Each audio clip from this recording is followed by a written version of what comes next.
March 7 നോമ്പുകാലത്തിലെ 2-ാം വാരത്തിലെ ശനിയാഴ്ച.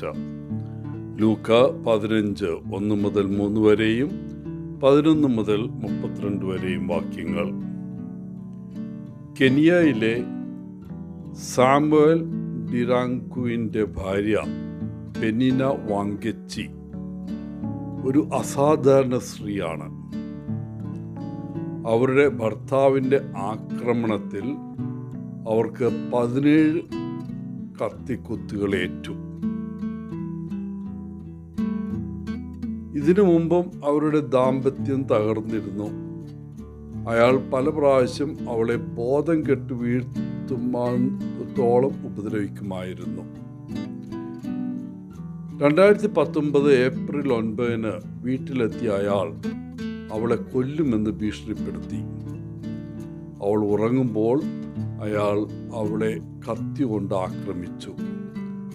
മരിച്ചു എന്ന് കരുതിയാണ് അയാൾ പോയത്. എന്നാൽ പിന്നീട് ഭർത്താവിനെതിരായ കൊലപാതക കേസ് പിൻവലിക്കാൻ പെനിന തീരുമാനിച്ചപ്പോൾ അത് അവളുടെ കുടുംബത്തെ ഞെട്ടിച്ചു. തൻ്റെ 3 കുട്ടികളുടെ പിതാവിനെതിരായ കേസ് തുടരാൻ അവൾ ആഗ്രഹിച്ചില്ല. അവർ പറഞ്ഞു, ക്ഷമിക്കുക എന്നത് ബൈബിളിൻ്റെ പഠിപ്പിക്കലുകൾക്കനുസൃതമാണ്. ക്ഷമ നമ്മളെ സ്വതന്ത്രരാക്കുന്നു. ഞാൻ മുന്നോട്ട് പോകാൻ ആഗ്രഹിക്കുന്നു. പക വെച്ച് പുലർത്തുന്നത് ദൈവഹിതത്തിനെതിരാണ്. ഇന്നത്തെ സുവിശേഷത്തിൽ ഫരിസേയർ യേശുവിനെ വിമർശിക്കുന്നത് തുടരുന്നത് കാണാം. യേശു പാപികളെ സ്വാഗതം ചെയ്യുക മാത്രമല്ല, അവരോടൊപ്പം ഇരുന്ന് ഭക്ഷണം കഴിക്കാൻ ധൈര്യപ്പെടുകയും ചെയ്യുന്നതിൽ അവർ അസ്വസ്ഥരും കോപാകുലരുമാണ്. അവന് ഇത് ചെയ്യാൻ എങ്ങനെ ധൈര്യമുണ്ടാകുന്നു?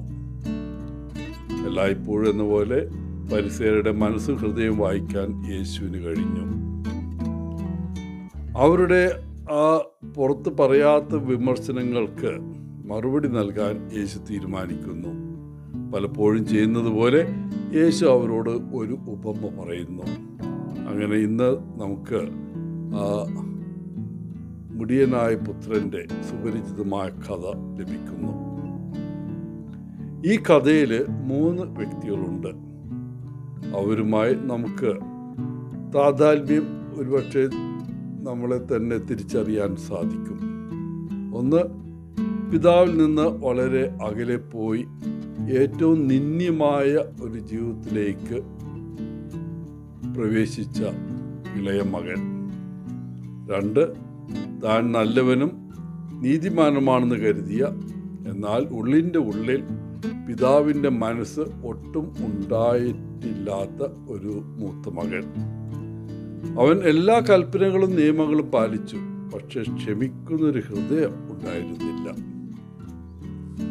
3, മക്കൾ എന്ത് ചെയ്താലും സ്നേഹം ഒരിക്കലും മാറാത്ത, എല്ലായ്പ്പോഴും അവരെ തിരികെ സ്വീകരിക്കാൻ തയ്യാറായ ഒരു പിതാവിൻ്റെ ചിത്രം. ഈ 3-ൽ ഏതാണ് ഞാൻ പ്രതിനിധീകരിക്കുന്നത്? എനിക്ക് വേണ്ടത് ഈ വ്യക്തികളിൽ ആരെയാണ്?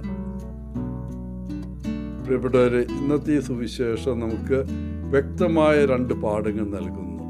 ഒന്ന്, യഥാർത്ഥ ദുഃഖത്തോടെ നമ്മൾ ദൈവത്തിലേക്ക് തിരിയുകയാണെങ്കിൽ അവൻ്റെ കരുണയും ക്ഷമയും നമുക്ക് പൂർണ്ണമായും ലഭിക്കും.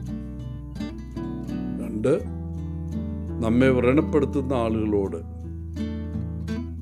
ദൈവത്തിൻ്റെ കാരുണ്യ മനോഭാവം ഉണ്ടായിരിക്കണം. ക്ഷമിക്കാനും അനുരഞ്ജനപ്പെടാനും ഞാൻ തയ്യാറായിരിക്കണം. ദൈവം സ്നേഹിക്കുന്ന ഒരാളെ സ്നേഹിക്കാതിരിക്കാൻ എനിക്ക് എങ്ങനെ കഴിയും? എല്ലാവർക്കും നല്ലൊരു ദിനം ആശംസിച്ചുകൊണ്ട് ഒത്തിരി സ്നേഹത്തോടെ പോളച്ചൻ CSSR ഫ്രം കേരള.